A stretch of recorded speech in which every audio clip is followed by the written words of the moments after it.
기도함으로 새벽 기도에 시작하겠습니다. 항상 우리에게 좋은 것을 주기를 원하시며 이 땅의 여러 가지 환난 풍파 속에서 여호와의 이름을 부르며 승리하며 하나님의 치유를 경험하며 하나님의 사랑 안에 우리를 보듬어 안기를 원하시는 하나님의 마음을 우리가 더욱더 느끼는 요즘입니다. 하나님, 우리가 예수 그리스도의 이름 부를 때마다 우리에게 구원의 역사가 일어나게 하여 주시고 우리가 교회로 모이지 못하는 안타까운 상황을 통해서 더욱더 하나님을 사랑하며 더욱더 예배를 소중히 여기며 함께 얼굴을 보고 마주대할 수 있는 것이 얼마나 감사한 일인지 다시금 깨달아 알게 하여 주시고 오늘도 우리를 병마로부터 지켜 보호하여 주시옵소서. 하나님, 간절히 기도하는 마음마다 하나님께서 은혜 허락하여 주시고 무엇보다도 사랑하는 사람들의 중보하는 간절한 기도를 들으시며 하나님 그 기도를 들으사 우리의 중보의 대상들이 그 있는 곳에서 믿음의 삶을 살게 하시며 삶의 여러 가지 풍파들을 이기게 하시며 또 질병을 이기게 하시고 무엇보다도 우리 사랑하는 자녀들을 기억하사 이 모양 저 모양으로 부모의 품을 떠나 있고 혹은 미래를 준비하고 있는데 그 모든 발걸음들을 하나님께 선하게 인도하여 주시옵소서. 하나님, 이 대한민국 불쌍히 여겨주시고 지금 코로나19 바이러스 사태로 인해서 굉장히 큰 어려움을 겪고 있습니다. 정말 숨을 쉬는 것조차도 우리에게 위협이 되고 있는 상황인데 하나님 안전하게 지켜 보호하여 주시고 이 모든 사태가 속히 마무리될 수 있도록 도와주시옵소서.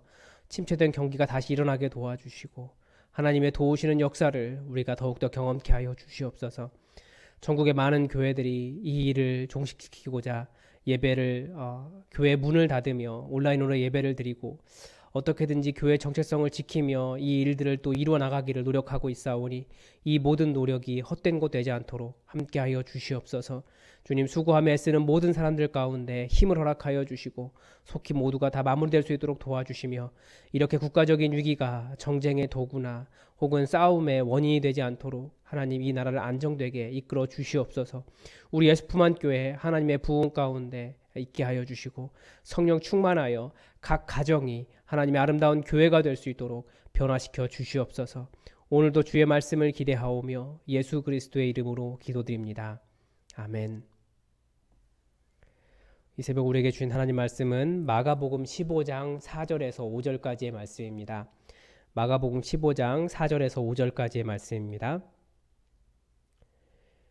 빌라도가 또 물어 이르되 아무 대답도 없느냐?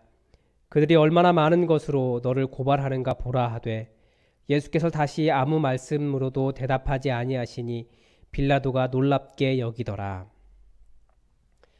우리 교회는 매일 성경으로 큐티지 매일 성경으로 새벽 기도를 합니다.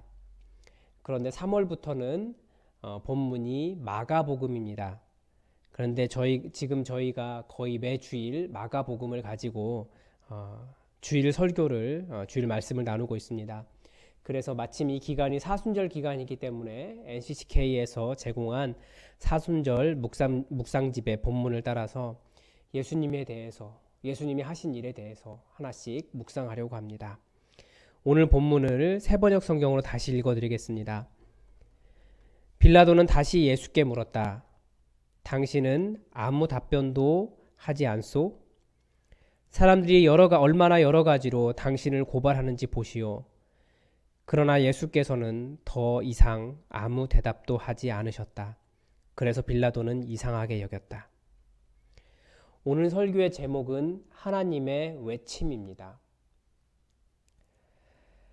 신앙생활 하면서 신비가 한 가지 있습니다. 하나님은 항상 침묵하시는 것 같으면서도 또 항상 무엇인가를 말씀하신다는 겁니다. 이번 코로나19 바이러스 사태만 두고 봐도 비슷합니다. 온 나라는 큰 어려움을 대면하게 되었고 우리는 이 사태 때문에 교회의 문까지 닫았고 온라인 예배를 드렸습니다. 무엇이 교회를 지키는 일인지 정말 많은 논의를 했고 고민을 했습니다. 그러나 하나님은 점점 이 나라의 사태를 더 심화시키셨고 특별히 아무 말씀도 하지 않으셨어요. 그런데 반면에 우리는 또 하나님의 뜻을 찾아가며 하나님께서 말씀하신 것 같은 하나님의 메시지들을 들어가고 있는 것 같습니다. 우리의 상황도 마찬가지입니다. 우리의 상황 속에서 영상으로 말씀을 듣고 또 오히려 교회라는 공간에 갇히지 않고 우리의 각 가정이 하나님의 교회가 되는 새로운 은혜들을 경험하고 있습니다. 교회라는 공간을 벗어나서 자기 있는 자기 거실, 말씀을 들을 수 있는 곳, 교회 예배당은 차 한 잔 갖다 놓을 수 없지만 집안에서는 차 한 잔 갖다 놓고 그 차를 마시면서도 충분히 예배를 드릴 수 있는 새로운 경험들을 우리가 지금 경험하고 있습니다. 분명히 하나님은 우리에게 깊은 침묵을 하시는 것 같지만 또 반면에 우리에게 계속해서 정말 예배가 무엇인지 다시 한번 고민하게 하시고 내가 살아가고 있는 나의 집이 교회가 될 수 있을까를 고민하게 하시고 하나님은 계속해서 우리에게 또 말씀을 걸어옵니다. 개인적으로 하나님의 침묵과 하나님의 말씀을 동시에 경험했던 저의 경험의 순간은 저희 아버지께서 돌아가셨을 때입니다. 저는 경제적인 문제 때문에 대학을 졸업하는 게 굉장히 어려웠습니다. 그런데 아버지께서 돌아가시던 날이 마침 저의 졸업식 날이었어요.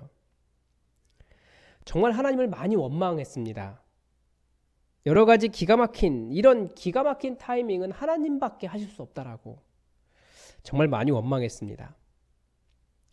때로는 왜 이러시냐고 도와달라고 해도 하나님은 저를 더 아프게 하셨습니다. 하나님을 원망하던 2년 동안 하나님은 제 몸에 질병을 주셨고 그 2년이라는 시간이 지나서 신학교에 가겠다고 헌신할 때 하나님은 그 2년여 동안 저에게 정말 많은 말씀을 하고 계셨다라는 것을 그때야 알았습니다. 그러니까 하나님은 침묵하시는 것 같지만 하나님은 저에게 끊임없이 또 하나님의 메시지를 던지고 계셨던 거예요. 정말 많은 말씀을 하시는데 잘 듣지 못합니다. 왜 그럴까요? 엔도 슈샤쿠의 침묵이라고 하는 책이 있습니다. 이 침묵이라고 하는 책은 미개척 선교지에 수많은 선교사들을 보냈던 17세기의 상황을 반영하고 있습니다. 이 33년간이나 일본 선교를 했던 페레라 신부라고 하는 사람이 고문을 이기지 못하고 배교를 했다는 소식이 포르투갈에 들린 거죠. 그래서 포르투갈뿐만 아니라 그 유럽 세계가 큰 충격을 받았습니다. 진상조사를 위해서 선교사들을 일본으로 파송했는데 그 중에 페레라 신부의 제자인 로드리고도 있었습니다. 해변가 마을 곳곳에서 신앙 때문에 죽음의 길을 가는 그 농민과 어부들을 만나다가 로드리고 일행은 길잡이의 밀고에 의해서 붙잡히게 됩니다. 동료 선교사들과 함께 교우들이 바닷가 기둥에 묶여 수장되는 것을 감옥에서 지켜보며 로드리고 역시 곧 천국에 따라갈 것을 기대합니다.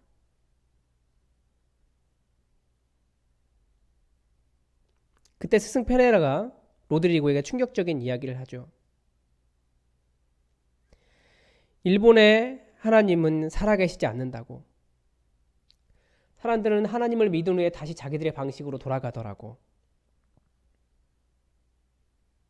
그러나 로드리고는 그 잔인한 죽음을 받아들이는 그 어부들의 얼굴이 하나님의 구원과 교회가 아니고서는 설명될 수 없다고 믿었습니다.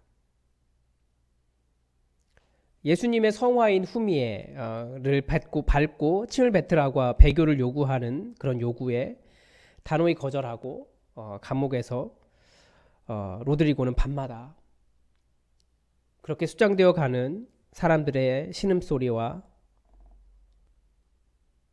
그 죽음의 소리 때문에 거꾸로 매달려 피 흘리며 죽어가는 수많은 사람들의 비명 같은, 분명히 그것이 아닌데 그것 같은 그런 소리들을 들으며 괴로워합니다.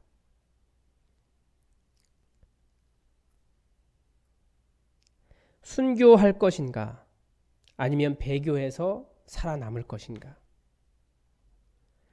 하나님은 왜 저 성도들의, 저 가난하고 연약한 성도들의 기도를 들어주지 않으시는가. 정말 고민을 많이 했습니다. 그럴 때 주님의 음성이 로드리고에게 들렸습니다. 밟아라. 나는 밟히기 위해서 존재한다.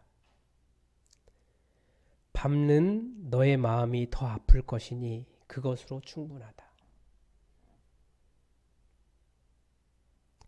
무엇이 옳은 것인지 사실을 우리는 쉽게 말할 수 없어요.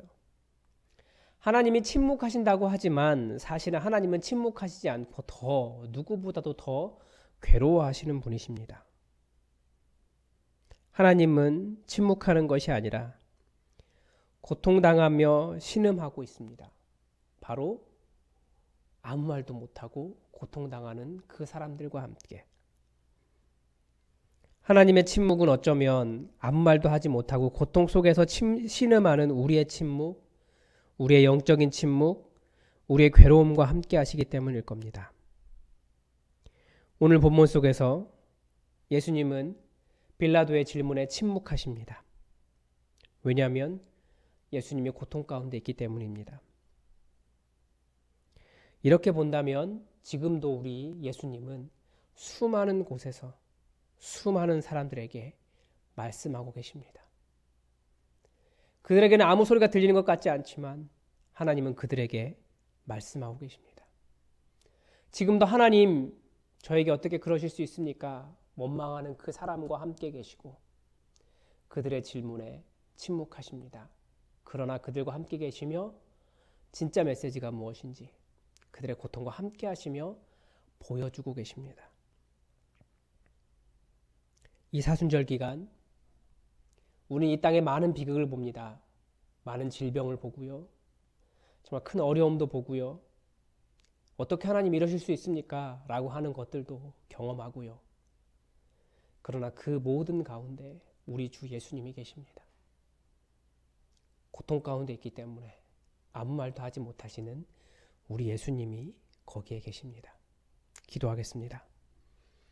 하나님, 오늘 빌라도의 질문에 침묵하신 예수님의 모습을 봅니다. 어린 양이 도살장에 끌려가는 것을 알면서도 아무 말 없이 잠잠하게 가는 것처럼 우리 예수님께서 아무 소리도 내지 않고 잠잠하게 그렇게 모든 사람을 위한 속죄 제물이 되기 위하여 끌려가셨습니다. 하나님, 그 침묵에는 어찌할 수 없는 많은 고통 가운데 있는 사람들의 그 안타까움과 그들의 아픔에 대한 예수님의 반응이 들어있는 것을 우리가 알고 있습니다. 우리는 주님이 우리에게 응답하시지 않는다고 말하나 어쩌면 우리보다 더욱더 괴로워하시며 우리의 고통에 동참하고 계시는 신음하시는 예수님인지 모르겠습니다. 하나님, 우리가 더욱더 주님 알게 하시고 이 사순절 기간이 하나님과 함께 동행하며 아무 음성이 들리지 않는다 할지라도 그 순간이 우리를 위하여 십자가 지기 위해 아무 말씀도 하지 않은 순간이라는 것을 알고 우리도 주님과 함께 우리의 삶을 묵묵히 살아갈 수 있도록 도와주시옵소서. 성령으로 충만케 하사 이 사순절이 주님의 은혜로 가득 차기를 원하오며 예수님의 이름으로 감사하며 기도드립니다. 아멘.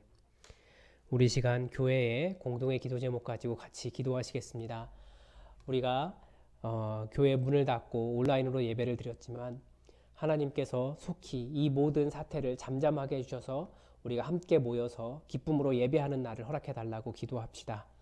그리고 이 나라에 지금 코로나19 바이러스를 종식시키기 위해서 이 사태를 위해서 열심으로 수고하고 있는 정부 관계자들과 의료진들과 여러 관계자들이 많이 있습니다.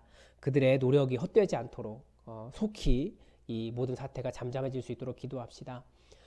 이 문제 때문에 지금 공장이 멈추고 경제가 돌아가지 않고 학교도 개학이 미뤄지고 우리나라가 굉장히 어려운 가운데 있습니다. 사람들에게 서로 배려하는 마음, 그래서 이것을 잘 극복할 수 있도록 여러분 기도해 주시기 바랍니다. 그리고 또 하나가 이 코로나 바이러스가 몸이 약하신 분들에게 더 강한 능력이 있는 것 같습니다. 우리 교회에서도 연로하시고 연약하신 분들이 많이 계신데 하나님께 지켜주셔서 코로나 바이러스 얼씬도 못하게 해주시고 코로나 바이러스가 있다 할지라도 능히 이겨낼 수 있도록 지켜달라고 치유하신 하나님께서 역사해달라고 함께 기도하겠습니다. 다 같이 기도하겠습니다.